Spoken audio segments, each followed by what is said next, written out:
is important because it allows you to grasp the ability to shape some of the future that we're going to be living in. Coding is ground zero. Coding is the baseline of technology, it's the baseline of software development. But I would make the distinction between coding and programming. When I think about coding, I'm really thinking about students really either developing a basic interest in technology and creating technology themselves, which is extremely important. And it's also, coding is really students getting to grips with the concepts and the syntax of programming languages. I think the stage that students go on to from coding is they progress to learn about programming or to becoming a programmer. And that's when they really start to think about what type of technology stack they're using, what type of technology solution they're creating, what they're using to create it, really to create the most optimal solution. So I think you start off with coding, it is the building block, it's the best way to get kids interested in technology, but at the same time, in the future they will evolve into learning about programming and really creating more holistic solutions. The coding is really just another tool that children can have as a means to express themselves.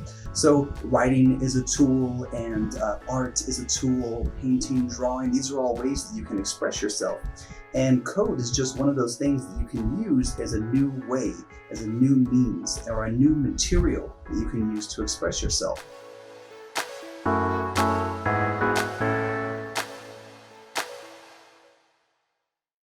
Well, in a basic explanation of coding, it's really just a computer language. So you can learn languages like Spanish and Portuguese, and these are new ways that you can communicate with other people.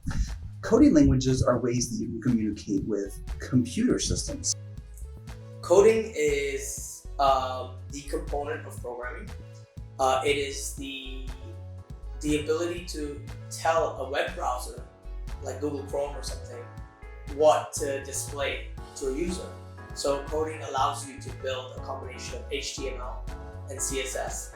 It combines those two to create what we interact with on a daily basis when we visit a website. So different computer systems require different types of languages. For example, at BSD, we teach web coding languages, which are HTML, CSS, and JavaScript, because we think that the web is the most visible form and most accessible form of a way to communicate with code. So we teach children how to do basic level HTML, CSS, and JavaScript for making web pages, all the way up to advanced things like artificial intelligence and virtual reality.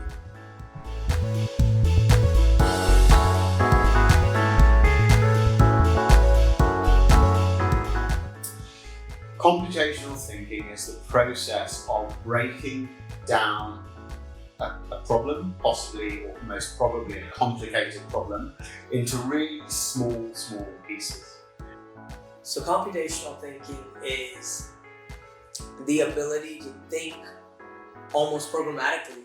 So computational thinking allows you to think about how certain problems exist, how you can define them, break them into pieces, and then identify solutions for them. So in my personal viewpoint, computational thinking is the ability to problem solve in a very structured and process-driven way. So computational thinking is a field inside of computer science that deals with problem solving, especially when it comes to how to use coding, logic, and programs to solve a problem or to create a useful tool or a useful program.